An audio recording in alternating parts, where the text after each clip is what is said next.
Salutare prieteni, bun venit la un nou vlog Enjoy Family Travels. Pornim într-o nouă aventură. Va fi mai lungă, vor fi o serie de vloguri, plecăm în Asia, prima noastră descălecare în Asia, așa că rămâneți aproape. O să încercăm să vă arătăm cât mai multe și să vă încurajăm și să vă povestim. Veți trăi ceea ce trăim și noi, pentru că până la urmă nu am mai fost în Asia, va fi o premieră și pentru noi. Plecăm în China, prima tură plecăm din aeroportul din Budapesta, de unde plecăm de obicei. Cu o mică escală și ajungem în Chongqing va fi, nu știu dacă pronunț bine. Rămâneți aproape, o să vă spunem prețuri și mai multe informații. Interesate. O să vedem cum ne descurcăm și noi. Hai, să mergem!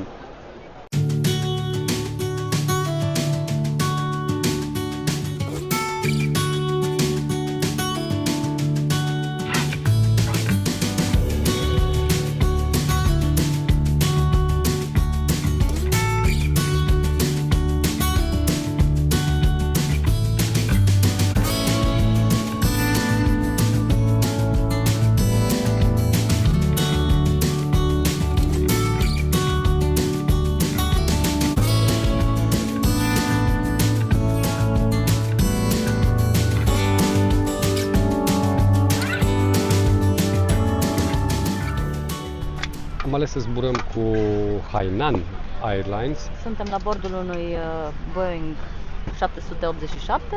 unde la Dori îi place să joace cu geamurile, cu lumina de la geamuri, să o deschide și să o închide. Da! Ați înțeles ce zice? Că noi nu. Nici noi. În caz de forță majoră, noi zâmbim. Și ei zâmbesc. Biletele de avion ne-au costat aproximativ 45, dacă nu mă înșel. sau 248 de euro. Le-am luat cu De persoană. dar până în Chongqing. Noi vom dura până în Shenzhen, primul segment, după care continuăm către Chongqing. Biletele le-am luat cu aproximativ o lună jumate înainte. Perioada în care călătorim, pentru că nu v-am spus asta, este luna decembrie. Primul zbor va avea undeva la 11 ore. Noi am plecat acasă deja din Timișoara de aproximativ 5 ore, nu? 3 ore plus 2. O întârziere. Autobuzul ăsta mare 787 a avut și el întârziere vreo 2 ore.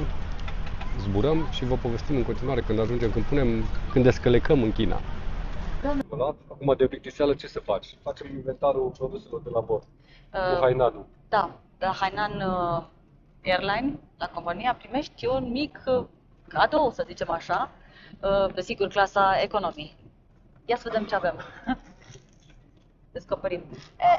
Uite, în cazul în care nu ne-am spălat pe dinți, o periuță și o pasă de dinți.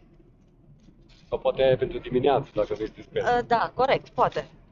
Și pentru somnoroși, că doar zburăm și pe timpul nopții, o mască. Pe care scrie în interior "Do not disturb". Așa. Ce mai ai? Desigur, dacă e prea mult zgomot, niște dopuri de urechi. Și la pièce de résistance, niște ciorapei. Da, șosete, dacă nu ai. Numai bine că nu ne aflat decât șlapi pentru prima bucată de drum. Așa că mulțumim Hainan pentru Cadou. Pe partea de plictiseală sau de entertainment, 787-le celor de la Hainan are câteva filme. Stai că am apăsat pe ceva filme.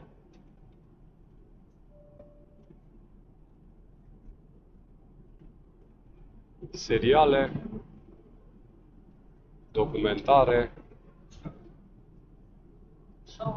da, muzică, ceva jocuri, nu știu ce e la Kids World. Da, în 10 ore probabil că o să ajung să mă uit la toate My Little Pony. Bun. Eject.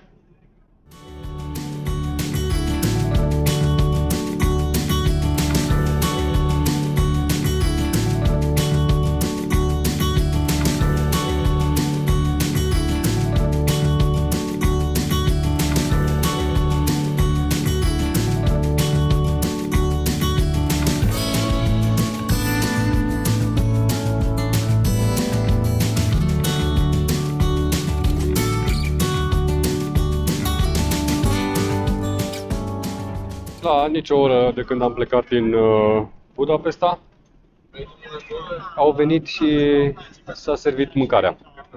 După cum vedeți, aici vedeți mâncarea, după cum vedeți ceva aperitiv, cuscus cu Piept de pui și așa. legume.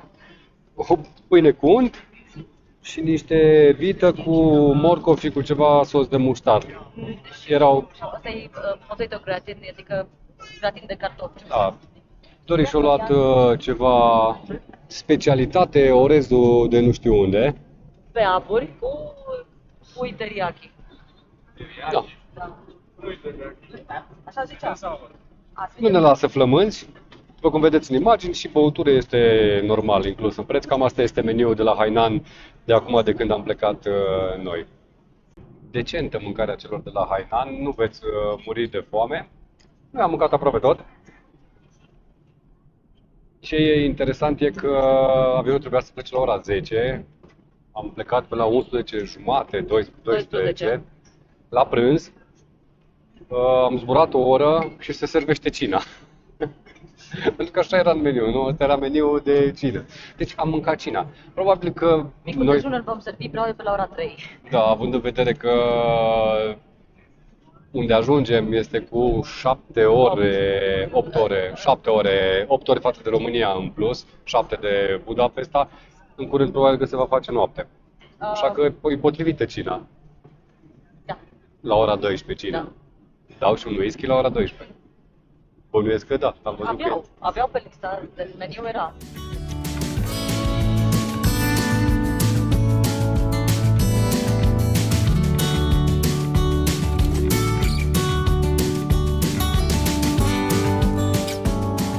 luăm micul dejun la ora 7 și 9 după masa. Seara.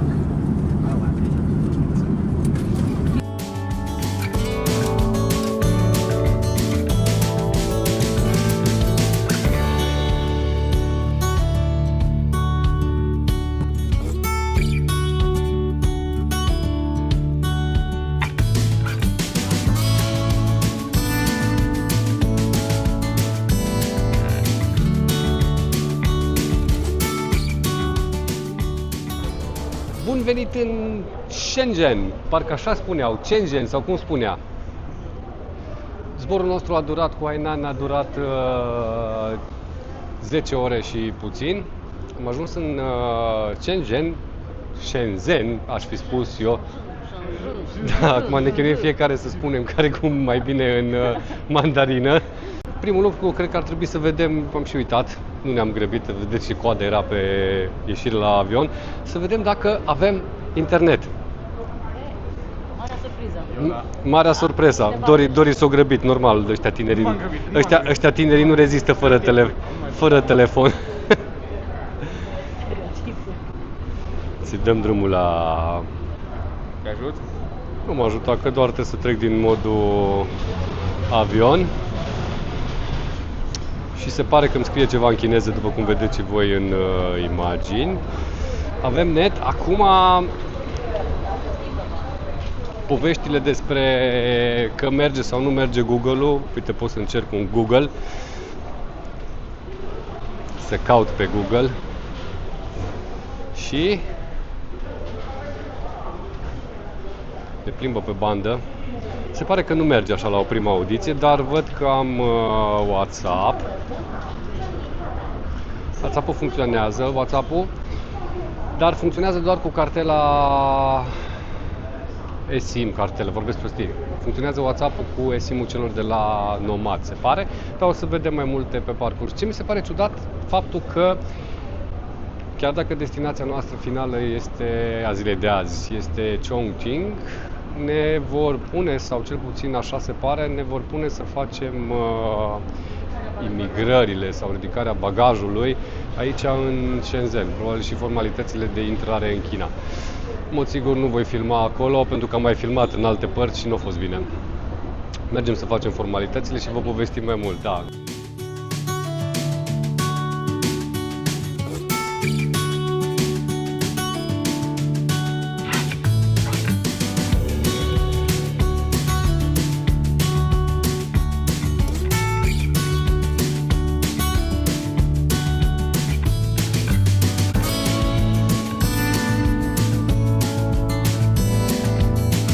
Dragilor, am ajuns în China.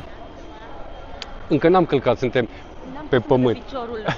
Ba, nu că sunt și aici, că suntem în aeroport. Am stat vreo 40 și ceva de minute, destul de aglomerat, am ajuns la ora 5 dimineața. Deci pregătiți-vă să nu aveți nevoie de viză.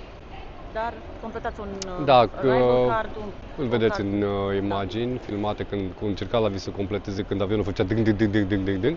Am ajuns în China, ne-am luat bagajul. Asta e o chestie interesantă, probabil din rațiuni de securitate. Nu se face transferul direct dacă ai un transfer. Da, acum trebuie noi să ajungem în Chongqing. Bagajul nu a trecut singur, ci l-am luat și îl refacem check-in la el. Mergem să facem check-in la bagaj și dăm o tură prin aeroport să vedem. Până acum am vrut să ieșim la o țigară sau mai multe și ne-am plictisit de mers după ce am stat 11 ore. Da, e impresionant. Aeroportul din Shenzhen. În prima am preluat bagajul, i-am refăcut check-in. Complicate chestiile astea de securitate în China. Durează destul de mult timp, deci dacă aveți o escală foarte scurtă, va fi la limită, dar probabil că le puteți spune celor de la imigrări să vă ajute să mergeți în față, pentru că aveți avionul care pleacă. Bun, plecăm la următorul zbor. Am reintrat în aeroport. Nu știu dacă sunt în aeroport sau suntem în mall. Pentru că, după cum vedeți, cred că e mai mult decât un mall. Da, e mai mult decât un mall. Pentru că e Hermès, Dior, Louis Vuitton. Toate firmele Renume. de renume, da, sunt prezente aici. Am ieșit puțin și afară, v-am spus că am ieșit să fumăm. Am fost verificați la ieșire. La intrare, da, intrarea în aeroport se face doar după ce treci prin port. Dar asta ați mai văzut cu siguranță și în alte țări. Starbucks, coffee. Aoleu, cât mai avem până la 372. La vis se plânge că mai avem mult de mers. După ce am stat 10-11 ore în avion, mai facem și pași puțin. Suntem plecați de acasă de circa 19 ore. Coafura rezistă, sau chelia rezistă, că nu spunem coafura rezistă. O să încerc să cumpăr o apă de aici. Să vedem dacă putem plăti cu cardă, că asta era nu o apă Dior, sau o apă Prada. Nu, să văd dacă poți plăti cu cardul. Momentan nu am făcut nicio tranzacție încă. Ne-am pregătit și cu aplicațiile care sunt necesare pentru a le avea în China, dar aș încerca în aeroport să văd dacă pot să cumpăr o apă cu un card de debit, Apa e gratis. Visa sau Mastercard. Apa e gratis. Da, apa e gratis, dar să vedem, să-mi cumpăr o baterie sau să-mi cumpăr o mașină. Apropo, am ieșit afară puțin, v-am spus că am ieșit să fumez. În afară de zgomotul cauciucurilor nu se aude nimica. Da, apa e gratis, sunt dozatoare de apă. Poți să ai apă caldă sau apă rece? Poți să alegi. Ce am vrut să spun este că peste 90 și ceva la sută din mașini sunt electrice. Să vedem cum o fi și în Chongqing. Ia să văd niște prețuri, dacă tot sunt aici.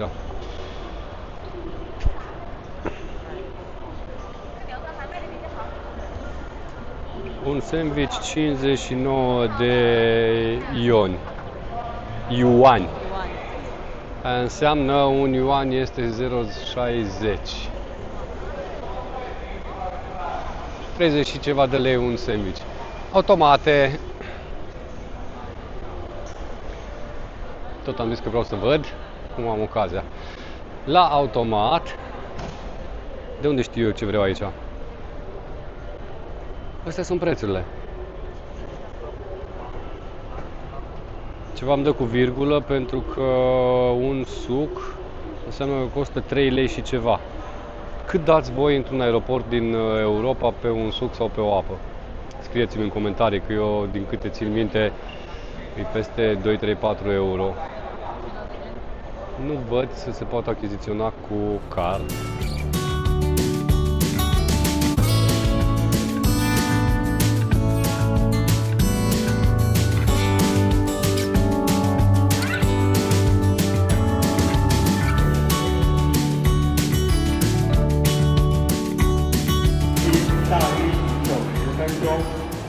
pot, îmi trebuie 前往 mâna. 上海虹桥旅客请注意，您乘坐深圳航空9 N-am mai stat de mult la coadă și n-am mai mers cu autobuzul de mult, așa că încă o coadă. Nu suntem în autogară, suntem în... Aerogară.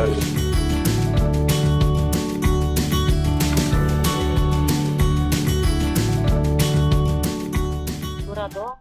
Tura a doua, etapa a doua de zbor din Shenzhen. în Chongqing. Degeaba, nu ne ia. Nu asta am vrut să vă spun, zburăm tot cu un 787 Dreamliner. Când ne-au adus cu autobuzul la avion, am crezut că e același pe care am venit, dar nu e același, ăsta au venit din Bruxelles. Altceva am vrut să vă spun, important, din 20 sau din 1 februarie 2025, dacă veți călători cu o baterie externă, cu care să vă încărcați telefonul, de exemplu, și aceasta nu are pe ea marcajul CCC, vă va fi confiscată la controlul de securitate, care v-am spus că e foarte riguros.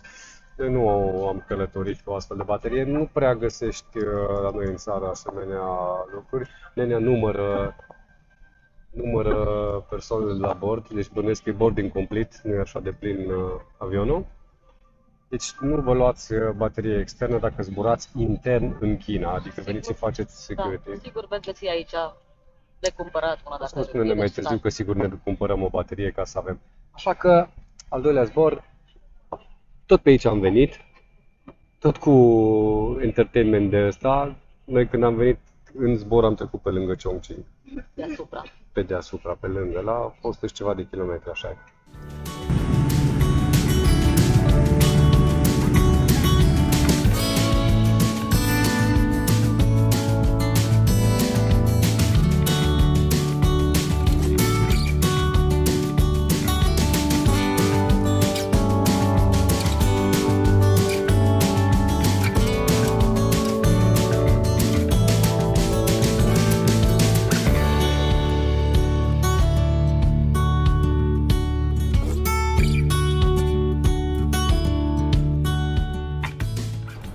Am aterizat în Chongqing, după un zbor de 1 oră și 40 de minute. Haideți să ne luăm bagajul. Cam gata cu zborurile pentru vlogul ăsta și pentru câteva zile. Luăm bagajul de cală și vedem cum ajungem la hotel și cum o să ne înțelegem cu lumea de pe aici. Că momentan nu înțelegem nici o iotă. Lemn tănase. Poate mai tot traduce și în engleză, în general. Da, vorbește 2 minute în mandarină și spune 15 cuvinte în engleză. Da, Da. n-au fost probleme. Ăsta este aeroportul din Chongqing, despre care vă pot spune puține lucruri momentan, doar că este un mega super oraș cu peste 30 de milioane de locuitori. Repet, 30 de milioane de locuitori, da? Gândiți-vă câți locuitori avem noi în România după ultimul recensământ.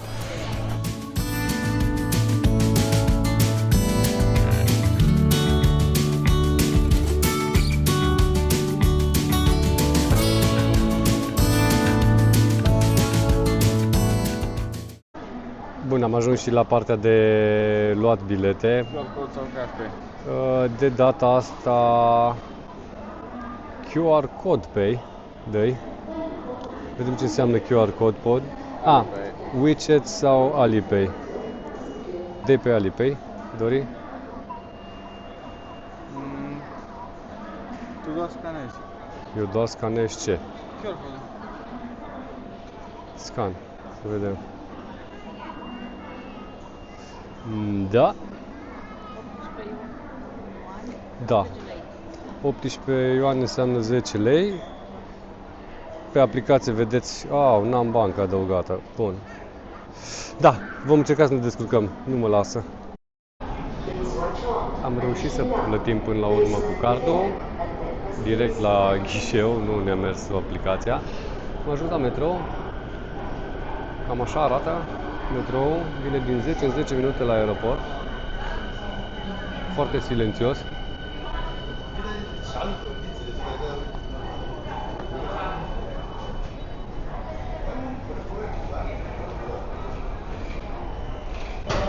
Atenție, să deschid ușile.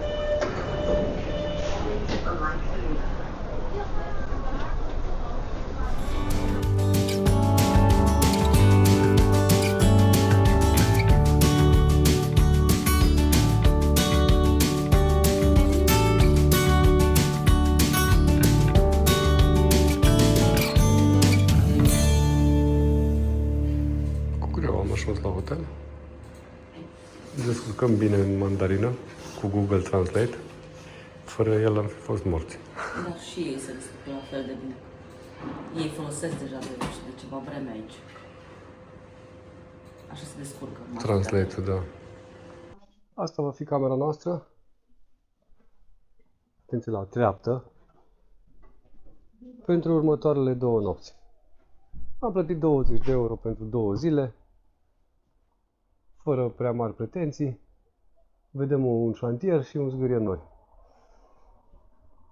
Dragilor, aici se încheie primul vlog din seria Asia.